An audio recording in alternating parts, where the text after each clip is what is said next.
তো এই যে আজকে আমার যেটা তো বোন এসেছে, আর ও না মোশনের জন্য একটা হাঁটতে পারে যে গাড়িগুলো ওগুলো নিয়ে এসেছে। সেটার নাম আমি ঠিক জানা নেই, আমার ঠিক মনে হচ্ছে না।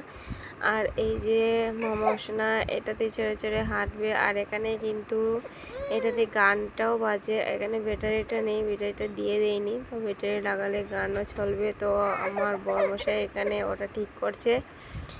আর মামুসোনা কান্না করছে।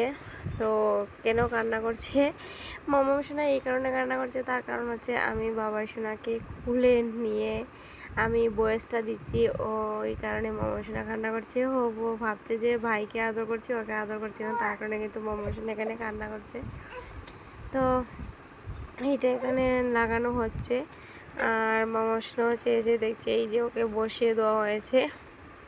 তো দেখা যাক ও কেমনভাবে চলতে পারে। তো এই যে ওকে বসিয়ে দেওয়া হয়েছে। তো এই গাড়িটাতে উঠে কিন্তু ও প্রথমেই ভয়ই পাচ্ছে। তো মামুসেনের দিকে কান্না করছে, ও ভাইকে খুলে নিয়েছি বলে। তো অবশ্যই তোমাদেরকে শেয়ার করবো অন্য ভিডিওতে। তো এদিকে আমি ভয়েস দিচ্ছি, আর আমার খুব হাসি পাচ্ছে মামুসেনা এমনটা করতে দেখে। তো ও কিন্তু ভয় পাচ্ছে না, ও কিন্তু খুব সুন্দর করে গাড়িটা চালায়। আর প্রথমে কিন্তু ভয় পেয়ে গিয়েছিল, ও ভাবছিল যে কিসের মধ্যে আমাকে বসিয়ে দেওয়া হয়েছে। আর এই যে ও সবগুলো চেয়ে চেয়ে একটু দেখছে, হাত দিয়ে নাড়ছে। তো ফাইনালি একটু একটু করে শিখে যাবে। আর এই যে ওর গাড়িটা কেমন হয়েছে অবশ্যই কমেন্টে জানাবে। Tata bye bye.